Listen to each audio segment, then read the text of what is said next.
This is a HP TouchSmart 320 PC, and it's got an A4-3400. It is a dual-core processor, and it's not that great. So what I did was I went on eBay, and I first updated the BIOS to the very latest version, which was a few revisions behind. We're gonna throw this A8 3800. It's a 65 watt chip. So right now we're pulling about 53 watts from the wall. Sometimes in the 60s, 65. Okay, so that's about the average right now in the watts that we're pulling from the wall. So let's go ahead and let's shut it down.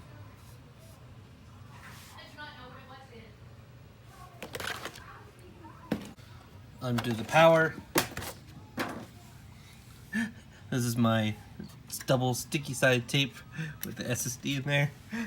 So yeah, basically we got to remove this, do some screws, and the CPU is right here. All right, so once you get the screws out, they're literally labeled like this one, this one, this one. Like it has little symbols. So you pull it off, and then you undo these 4 screws, and you pull this off. So you remove this screw, and these 4 screws, you loosen them up, and then this just comes out. I did reapply thermal paste after I first got this thing, and the fan did stop going nearly as loud as it was. Like it was really loud, and then now it is quiet. So I'm gonna clean this off. I've got these little wipes here from Noctua, and I'm gonna clean off all the thermal paste, plop the new CPU down, put some paste on it, and then put it all back together. Getting a little sidetracked here, this only had two 2 gig sticks, so 4 gigs. Upgrade to 4 gig sticks, so it's 8 gigs of RAM. Probably gonna switch out this battery with the new one. And here's the thing all cleaned up. Got the thermal paste off that as well. So we're just gonna lift this up and pull out the 3400, and then put in the 3800 right here. And if the pins aren't bent, it will just drop right in. Oh, I'm shaking. Can't really get it on video. Oh, come on, go down in there. Okay. All right, after bending one of the little pins and just carefully putting it, it's all perfectly aligned in there. So we're gonna grab our tube of thermal paste right here. I should have done this before, but yeah, just bring the arm down, little glob of thermal paste there, and then just set this down onto it like such, and screw it all down. Okay, so before we put it all back together, just want to make sure it works. Press the power button. I feel the fan kicking on. Windows is starting up. It's pulling 78 watts right now. 70, 75, 86, 87.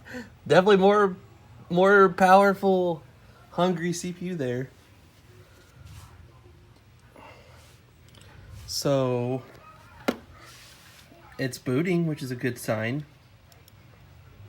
Let's get the task manager open. Our graphics are built into the CPU, so it's gonna have to reinstall those. But there we go, 3820 Radeon graphics. We got 4 cores now instead of 2. And more cache. Now the video is updating. So we have our normal display settings now. And our CPU isn't pinged at 99% the whole time it's booting anymore because we have more power, more CPU. So now doing just simple things like opening Chrome and going to YouTube. This would normally choke it to death. So we'll go ahead and play video here. Mute the audio. It's still booting, but Let's see if we drop any frames. Stats for nerds.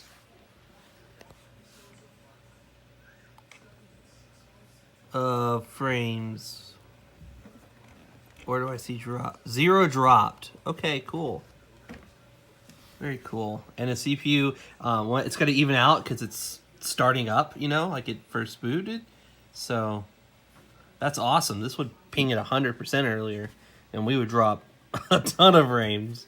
So this computer is now a lot more usable, and it's going to be serviceable like a lot longer, meaning like it's not going to be a pain in the butt to use, and they won't need to upgrade right away. So $20 CPU, $20 SSD, $30 for the RAM. I mean, it's gonna last probably a few more years before it needs to be upgraded. So awesome. And our hard drive's not 100% either, because we're using an SSD now. So definitely worth the upgrade. And there we go, 75 watts, 70.